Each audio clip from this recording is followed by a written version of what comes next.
Bill Gross is an investment firm billionaire. He's worth $2.3 billion.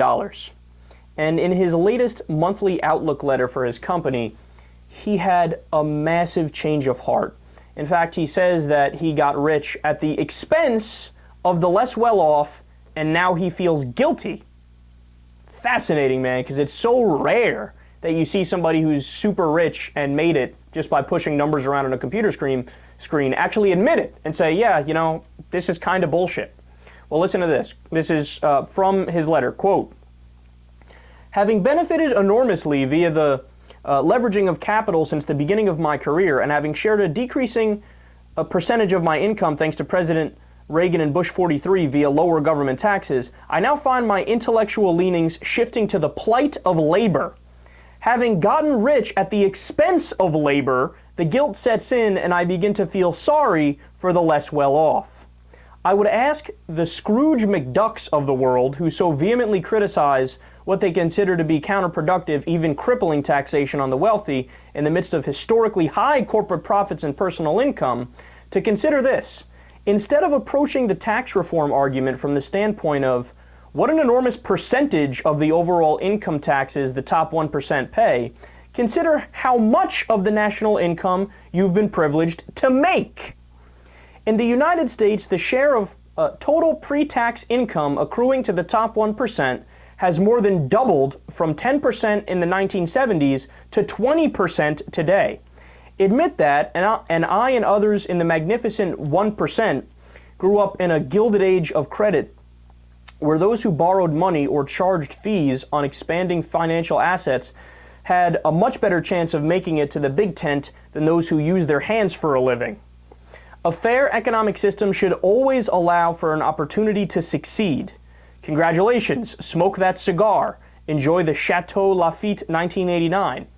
But mostly you guys acknowledge your good fortune at having been born in the 40s, 50s, or 60s, entering the male-dominated workforce 25 years later, and having had the privilege of riding a credit wave and a credit boom for the past 3 decades. You did not, as President Obama averred, build that. You did not create that wave, you rode it. And now it's time to kick out and share some of your good fortune by paying higher taxes or reforming them to favor economic growth and labor as opposed to corporate profits and individual gazillions. If you're in the privileged 1%, you should be willing to support higher taxes on carried interest and certainly capital gains readjusted to existing marginal income tax rates. The era of taxing capital at lower rates than labor should end." Man, all the credit in the world to Bill Gross. I mean, here's a guy, look, he didn't have to do this. He didn't. And what percentage of the rich douchebags at investment firms feel so entitled to all that money, like they think, no, I deserve all of this $962 million that I made. This is all legitimate. I don't care that people are starving in the street and that some people don't have any health insurance, and that there's all these other systemic problems in the U.S. At least I got mine. He didn't have to do this, but he came out and he did it. And look, he's saying, I'm a human being, I feel kind of guilty.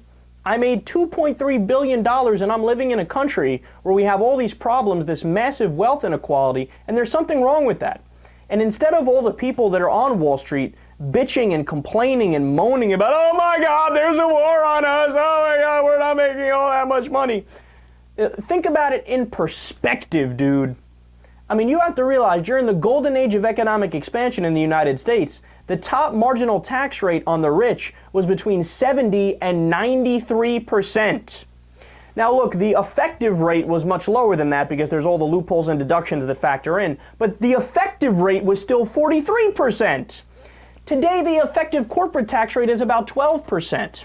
And when you look at all the ways that these guys cheat their taxes and all the loopholes and deductions that they use and all the tax havens in Belize and Bermuda, I mean, look at Mitt Romney. The dude made over $20 million and paid 14% in taxes.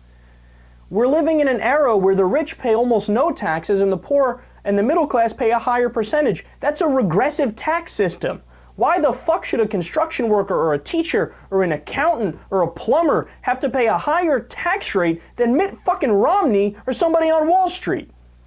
It doesn't make any sense, and what he's saying is the most common sense solution I've ever heard in my life. And this is something we talked about on the show the other day. If you take the capital gains rate, which all that means, by the way, is the money that you make from investments. So that's how Mitt Romney makes his money. He just sits back and lets his money make money in the market. If you just tax that, all the money people make in the market, the same as normal income as you would get from laboring with your hands or with your mind, well then the system would become fair almost overnight. It would become significantly much fair. And if you go back to the tax rates you had pre-Reagan, oh my God, we could fix these problems. So many of these systemic problems could be fixed overnight.